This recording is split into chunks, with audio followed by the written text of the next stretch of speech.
औज़ुबिल्लाहिमिनश्शैतानिर्रजीम बिस्मिल्लाहिर्रहमानिर्रहीम। मुअज़्ज़ज़ नाज़रीन इकराम, अस्सलाम वालेकुम। नाज़रीन, आज हम एक बहुत ही अहम टॉपिक को डिस्कस करेंगे, एक अहम मामले को डिस्कस करेंगे जो कि साइबर क्राइम के मतलब है और आजकल सोशल मीडिया पे टॉप ट्रेंडिंग में चल रहा है। आप यकीनन जान गए होंगे कि आजकल जो सोशल मीडिया पे ट्रेंडिंग टॉपिक पे है वो है लीज़ा सहर नामी यूट्यूबर का केस। इस यूट्यूबर के कुछ कोई वीडियोस थी जो कि किसी शख्स ने जो कि बैरून मुल्क कतर में रहता है, ओवरसीज़ पाकिस्तानी है, उसने सोशल मीडिया पे वो अपलोड की, जिसकी वजह से पूरे सोशल मीडिया पे तहलका मच गया। नाज़रीन, सबसे पहले तो ये बात है कि ये हमारे लोगों को सोचना चाहिए, हमारी सोसाइटी में इस्लामी शरीयत का ये असूल नहीं है। इस्लामी शरीयत का ये असूल है कि अगर किसी का भी कोई ऐसा मामला हो, उसके कोई निजी मामलात हो, कोई प्राइवेसी वाला मामला हो, तो उसमें कतन मदाखलत की इजाज़त नहीं है। हत्ता कि हमारे जो शरीयत है, हमारा मज़हब है, इस्लाम है, इसमें तो इस हद तक ममानत की गई है कि अगर आप किसी के दरवाज़े पे जाते हैं, किसी के घर पे जाते हैं, तो आपने 3 दफ़ा दस्तक देनी है। अगर तीसरी दफ़ा दस्तक देने के बावजूद भी दरवाज़ा नहीं खुलता या जो अहल खाना है वह दरवाज़ा नहीं खोलते, तो आपने वापस आ जाना है। आपने ऐसा नहीं करना कि बिला वजह ही दस्तक देते रहें, क्योंकि ये भी तो हो सकता है कि उस वक़्त अहल खाना दरवाज़ा ना खोलना चाहते हों, किसी से ना मिलना चाहते हों।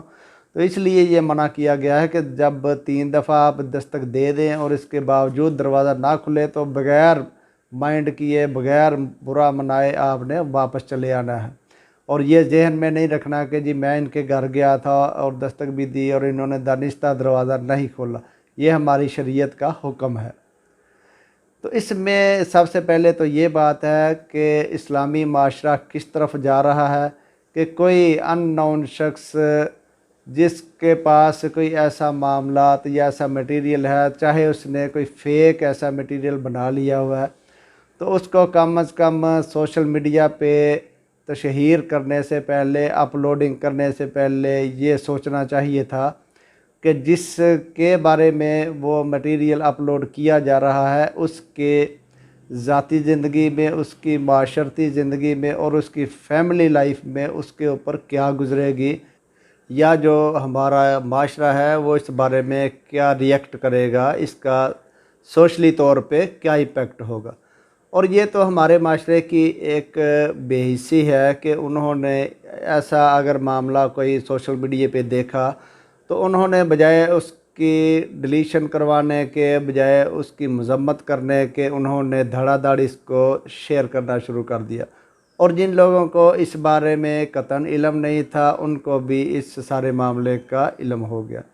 हालांकि जो हमारी शरीयत है, हमारा इस्लाम है, उसमें तो ऐसे मामलात की कतन कोई इजाज़त नहीं दी गई, क्योंकि हमारे मज़हब के मुताबिक ये है कि अगर किसी का कोई निजी मामला है, कोई उसके ज़ाती अफ़ाल हैं, तो उनको तशहीर करने से सख्ती से मना किया गया है। अब हम आते हैं इस केस के जो लीगल पहलू हैं उनकी तरफ के, क्योंकि ये अगरचे पाकिस्तानी शख्स है लेकिन कतर में मुकीम है, और हमारा जो फ़ौजदारी कानून है वो ये कहता है कि जिस थाने की हदूद में फ़ौजदारी वक़ूआ होता है, कोई जुर्म सरज़द होता है, तो उसी थाने की हदूद को ही इख्तियार है कि वो उस मुल्ज़म के ख़िलाफ़ कार्रवाई का आगाज़ करे या एफ़आईआर का अंदराज करे। तो इस सूरत में क्योंकि मुल्ज़म तो आउट ऑफ कंट्री यानी कतर में मौजूद है, तो क्या पाकिस्तान में उसके ख़िलाफ़ कार्रवाई की जा सकती है? तो इसका जवाब है कि बिल्कुल की जा सकती है, और वो ऐसे ही तस्वर होगा जैसे कि वो पाकिस्तान में मौजूद रह के उसने ये जुर्म सरज़द किया है। क्योंकि ताज़ीरात पाकिस्तान का सेक्शन 3 यानी दफ़ा 3 जो है वो इसी बारे में मुकम्मल तौर पे क्लियर करती है कि अगर कोई ऐसा पाकिस्तानी शख्स जो कि ओवरसीज़ मौजूद है, यानी कि दूसरे मुल्क में मौजूद है, और उधर वो किसी ऐसे जुर्म का इर्तिकाब करता है जो कि पाकिस्तान में काबिल सज़ा है, तो उसके ख़िलाफ़ पाकिस्तान में ऐसे ही कार्रवाई की जाएगी, उसको ऐसे ही सज़ा दी जाएगी जैसे कि उसने ये जुर्म पाकिस्तान में सरज़द किया है। और इसके साथ साथ ज़ाब्ता फ़ौजदारी की दफ़ा 188 यानी सेक्शन 188B इसी चीज़ के बारे में है कि अगर कोई पाकिस्तानी बाहर के मुल्क में सैर के लिए गया या कहीं बिज़नेस के पॉइंट ऑफ व्यू से गया हुआ है, लेकिन उसकी शहरियत पाकिस्तान की है और वो बाहर के मुल्क में कोई ऐसा जुर्म सरज़द करता है जिसकी सज़ा पाकिस्तान में बाकायदा कानून के तहत मौजूद है, तो उसके ख़िलाफ़ पाकिस्तान में कार्रवाई की जाएगी और उसको उसी तरीक़ेकार के मुताबिक सज़ा दी जाएगी और यही समझा जाएगा कि उसने ये जुर्म पाकिस्तान के अंदर रहते हुए किया है। इसलिए ये जो एक बहस मुबासा शुरू हुआ है कि जी क्योंकि वो पाकिस्तान में मौजूद नहीं है तो पाकिस्तान का कानून उसके ऊपर एप्लीकेबल नहीं है, ये बिल्कुल गलत है। क्योंकि हमारे ताज़ीरात पाकिस्तान में, हमारा मजमूआ ज़ाब्ता फ़ौजदारी में ये बाकायदा प्रोविजंस मौजूद हैं कि अगर कोई पाकिस्तानी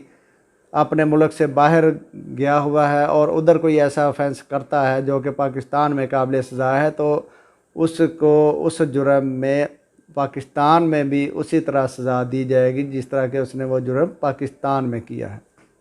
और ये तो क्योंकि सोसाइटी के ख़िलाफ़, माशरे के ख़िलाफ़ और इंडिविजुअल के ख़िलाफ़ एक ऐसा संगीन जुर्म का इर्तिकाब किया गया मुलज़म की तरफ से जो कि नाकाबिल माफ़ी है, क्योंकि इसमें पाकिस्तान में बाकायदा कानून मौजूद है जो कि prevention of electronic crimes act 2016 को बनाया गया था। क्योंकि ये कानून 2016 में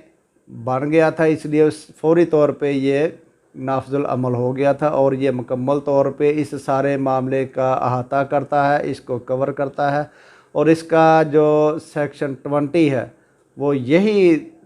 कहता है कि अगर किसी इंसान के ख़िलाफ़ कोई ऐसा जुर्म किया जाता है जिससे उसकी मॉडेस्टी या पाकदामनी पे किसी किस्म का कोई धब्बा आता है, तो सेक्शन 20 उस जुर्म को डील करता है, उस सारे मामले को डील करता है।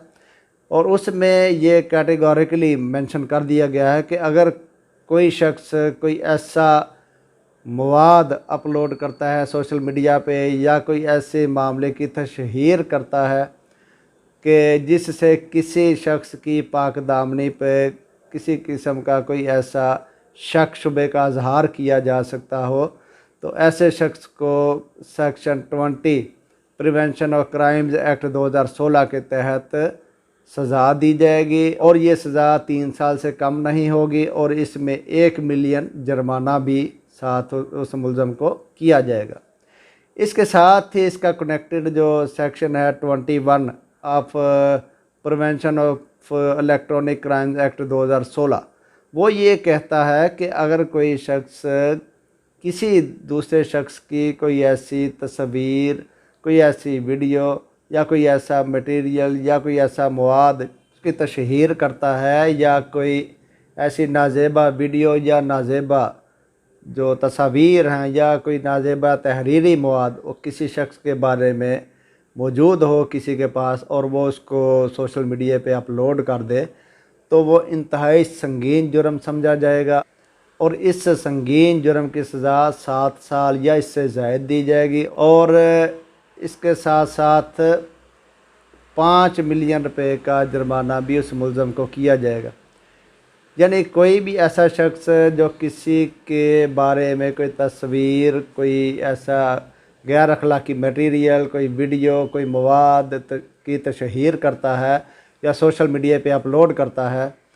तो वो इंतहाई जुर्म समझा जाएगा और माशरे के ख़िलाफ़ ये जुर्म समझा जाएगा और उस शख्स को जो कि ऐसे जुर्म का इर्तिकाब करता है उसको 7 साल से ज़ायद सज़ा दी जाएगी और कम अज़ कम 5 मिलियन जुर्माना भी उसको इम्पोज़ किया जाएगा जो उसको अदा करना पड़ेगा। इसमें एक रेमेडी जो रखी गई है अग्रीव्ड पर्सन के लिए, यानी ऐसे शख्स के लिए जिसके बारे में ऐसा मटीरियल मौजूद है सोशल मीडिया पे, तो वो ये रेमेडी रखी गई है इसी सेक्शन 20 और 21 में कि वो अग्रीव्ड पर्सन मुतलका अथॉरिटी यानी FIA को एप्लीकेशन देगा कि उसके बारे में जो ये मटेरियल सोशल मीडिया पे फैलाया गया है या फैलाया जा रहा है, इसको फौरी तौर पे उस सोशल मीडिया प्लेटफार्म से रिमूव करवाने का ऑर्डर जारी किया जाए। तो जो मुतलका अथॉरिटी है यानी कंसर्न अथॉरिटी FIA की, वो उस एप्लीकेशन पे एक्शन लेते हुए उस मटेरियल को सोशल मीडिया से रिमूव करने का ऑर्डर जारी करेगी, और उसके बाद फिर वो जो ऑर्डर है वो बाकायदा डिपार्टमेंट की तरफ से मुतलका जो सोशल मीडिया यूट्यूब है या फेसबुक है या ट्विटर या जो भी सोशल मीडिया का प्लेटफार्म है, वो उनकी इंतज़ामिया को भिजवा दिया जाएगा और वो फौरी तौर पे उस मटेरियल को रिमूव कर देंगे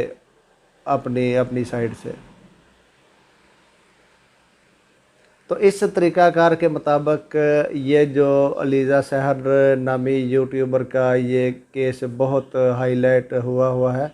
ये माशरे के ख़िलाफ़ तो एक संगीन जुर्म है ही, लेकिन इसके अलावा जो वो मुतलका वो यूट्यूबर है, वो ख़ातून जो यूट्यूबर है, उसके ज़ाती लाइफ के बारे में भी ये इंतहाई एक घिनौने फ़ेल का इर्तिकाब किया गया है मुलज़म की तरफ से, जो कि इंतहाई नाकाबिले माफ़ी है। क्योंकि उसकी सिर्फ़ इतनी सी हरकत से एक पूरी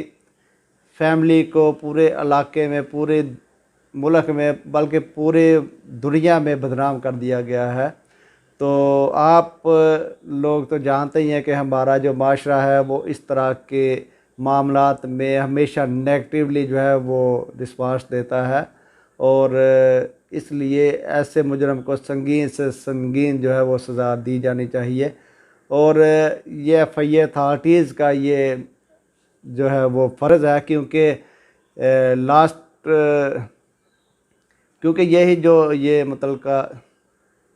क्योंकि ये जो अलीज़ा सहर नामी यूट्यूबर है, ये लास्ट अपनी वीडियो में ये कह रही थी कि जी वो सारा दिन FIA अथॉरिटीज़ में बैठी रही हैं और उन्होंने पता किया है कि ये बंदा कतर में मौजूद है और ओकाड़ा से बिलोंग करता है, लेकिन इसके अलावा उन्होंने कोई कार्रवाई नहीं की। तो इस बारे में ये FIA अथॉरिटीज़ को जो ये फौरी तौर पे कार्रवाई करनी चाहिए, क्योंकि इस शख्स के ख़िलाफ़ स्टेप लेते हुए सबसे पहले उसका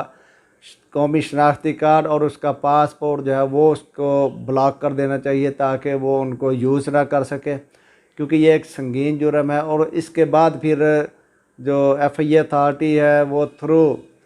फेडरल गवर्नमेंट इंटरपोल के ज़रिए उसको अरेस्ट करके तो इधर पाकिस्तान में मंगवाए और उसके ख़िलाफ़ तादीबी कार्रवाई की जाए। और इस सारे काम करने के लिए सबसे पहले तो ये ज़रूरी है कि FIR दर्ज की जाए,